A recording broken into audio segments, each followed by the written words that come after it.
Mes bien-aimés, je vous salue en ce matin dans le nom de Jésus-Christ, notre Sauveur et notre Seigneur. Nous sommes à notre rendez-vous de jeudi où nous avons l'occasion d'être exaucés, d'être même. Je m'excuse des conditions inconfortables. Peut-être que la vie vous dérangera, mais ce qui compte en ce moment, c'est ce que nous allons partager de la part du Seigneur. L'exhortation, prier sans cesse. Dieu nous a invités à cela et prier sans cesse a des raisons, a des secrets. C'est-à-dire les raisons, les motifs pour lesquels nous devons prier. Il y en a tellement que nous sommes appelés chaque fois à prier. Oui, si on devait s'en tenir à ces raisons, on est obligé de prier sans même avoir un seul instant de repos. Parce qu'il y en a assez. Alors si quelqu'un dit « je n'arrive pas à prier », ou que quelqu'un dise « moi je ne sais pas pourquoi je ne peux pas prier », la personne se trompe lourdement parce qu'elle n'a pas tout simplement de raison de prier. Or, il ne peut pas en manquer.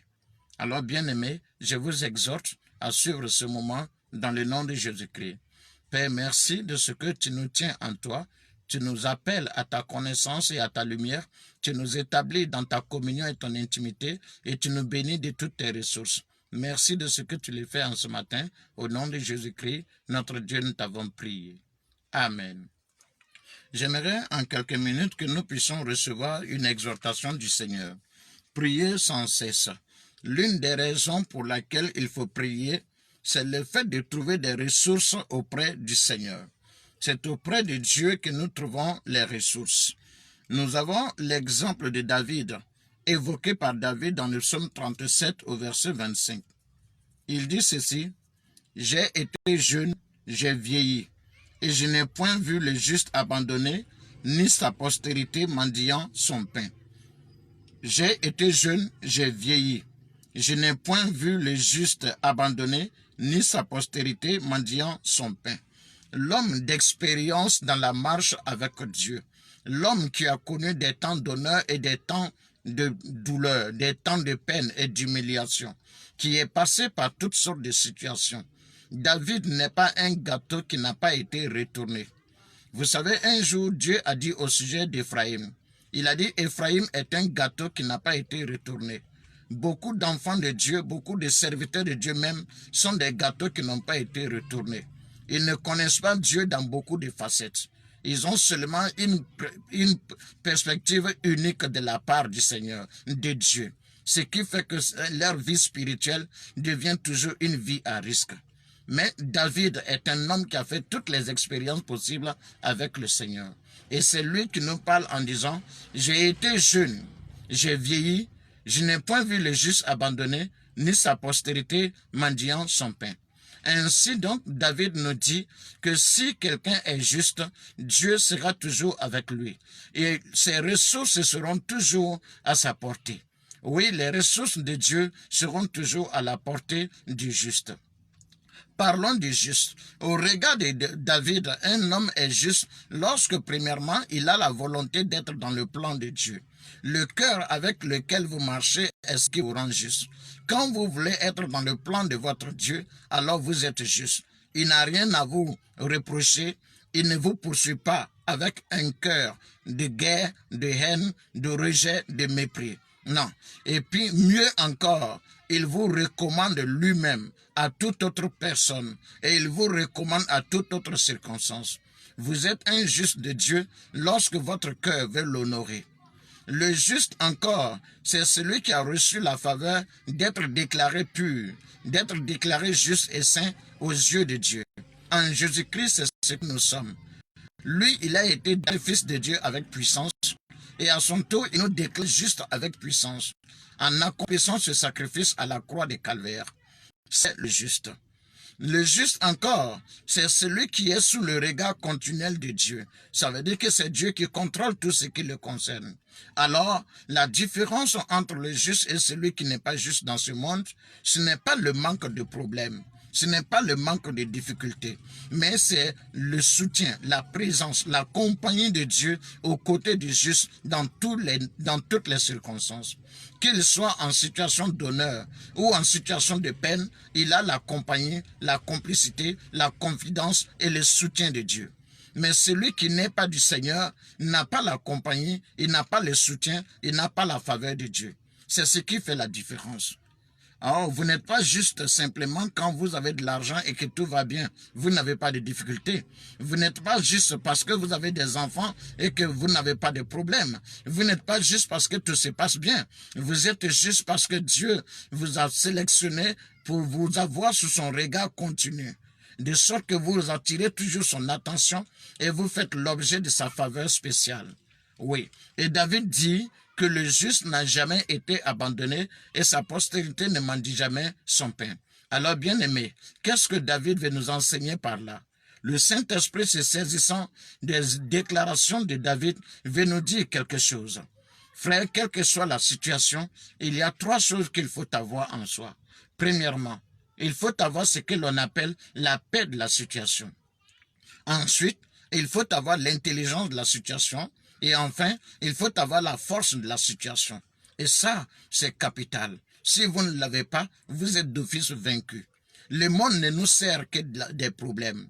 Quand bien même le monde peut t'offrir pour un instant un bonheur, une sorte de joie, il finit forcément par te servir l'amertume, la contrariété, l'adversité, l'opposition.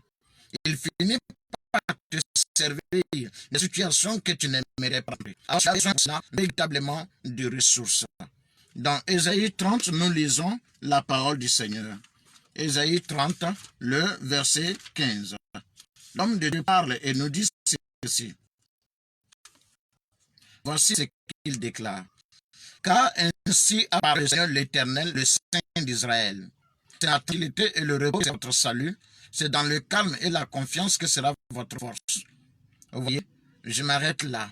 En fait, le Seigneur te dit et me dit tout simplement que la première des choses que nous devons en toutes circonstances, c'est la paix d'une situation que nous connaissons, que nous traversons. Si tu n'es pas tranquille, tu n'as pas la paix en toi-même, tu ne peux rien entreprendre et tu ne peux pas non plus résister aux assauts et aux attaques différentes du monde et des ténèbres qui viennent contre toi. Non, tu ne peux pas résister. Quelle que soit la situation, demande à Dieu de te donner la paix de la situation. Ce qui signifie quoi?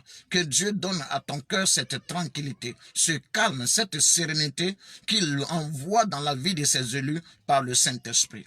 C'est lui qui a dit dans Ésaïe 43, si tu traverses les eaux, tu ne seras pas emporté, elles ne te submergeront pas. Les fleuves ne t'emporteront pas. Et si tu es dans le feu, tu ne te brûleras pas. La flamme ne t'embrasera pas.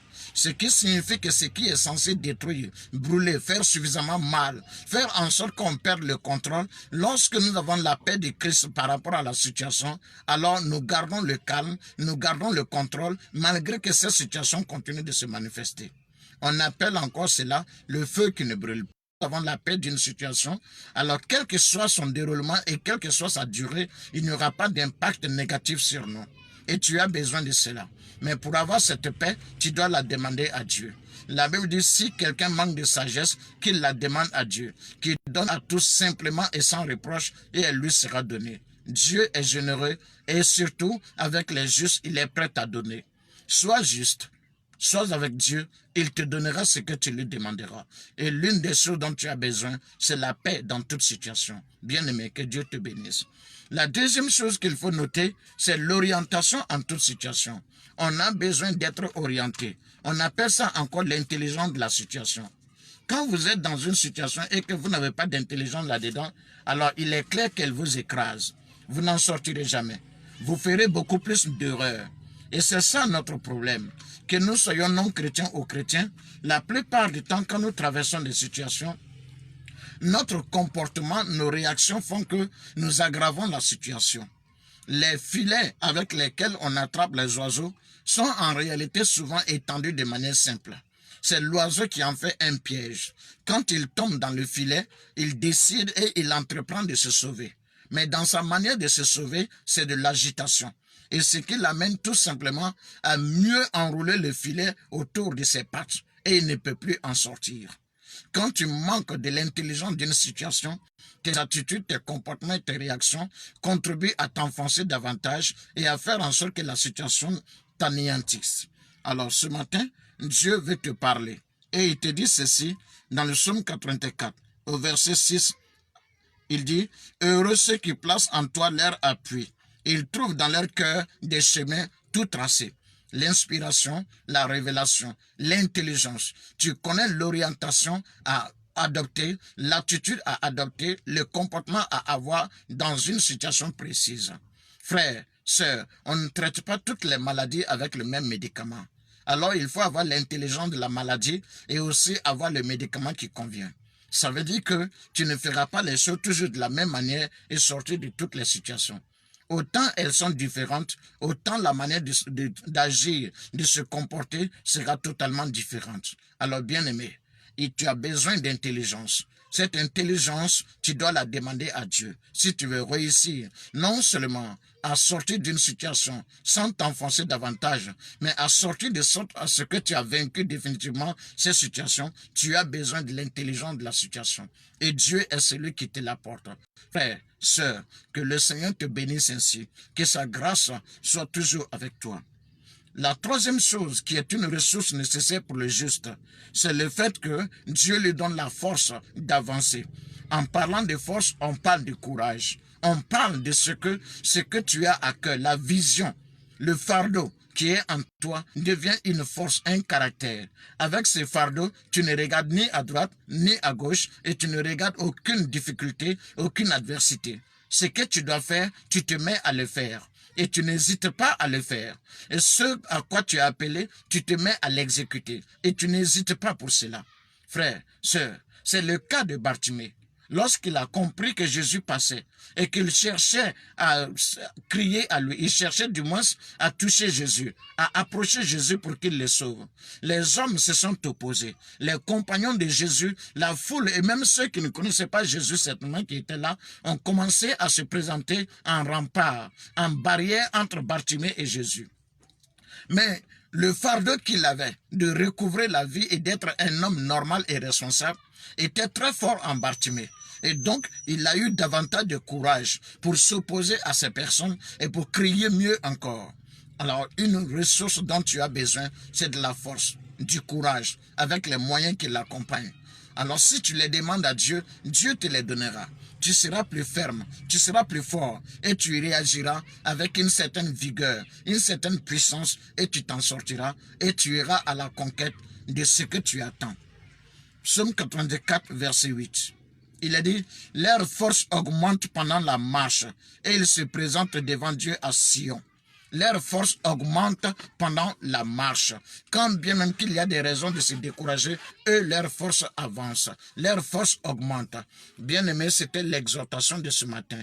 Je t'invite à y penser, à la méditer véritablement et à laisser Dieu parler à ton cœur, à te fortifier et à t'édifier. Que sa grâce repose sur toi. Je vais profiter de cette vitrine, de ce moment d'exhortation pour vous inviter à un programme que nous aurons bientôt. Et ce programme est intitulé « L'Évangile depuis le cœur de Dieu ». Frères, sœurs, l'évangile depuis le cœur de Dieu, c'est pour nous enseigner, nous révéler les principes vitaux de l'évangile. À savoir qu'il y a un message bien clair qui fait l'évangile. Nous sommes nombreux à parler de Jésus-Christ, nombreux à évangéliser dans les rues, dans les campagnes d'évangélisation. Mais quel est le message? Je veux que tu comprennes qu'un homme ne se convertit pas par un miracle qu'il a reçu. Un homme ne se convertit pas par une situation qui s'est produite dans sa vie. Un homme se convertit par le message de l'évangile. Et ce message doit être clair. Il doit définir la vie de l'homme en ce sens qu'il sort du péril pour entrer dans la vie éternelle. Et cela est dû à l'amour de Dieu pour lui. Et cet amour est manifesté par Jésus-Christ. Alors frères, sœurs, il faut que tu comprennes le vrai évangile. Sinon tu peux regrouper des personnes. Et toi-même tu peux simplement être à l'église. Mais tu n'es pas encore sauvé. Or la Bible dit quoi? Dans Romains 1 au verset 16, il est dit que l'évangile, c'est la puissance de Dieu pour le salut de quiconque croit. C'est une puissance. Ça veut dire qu'elle agit avec efficacité certaine.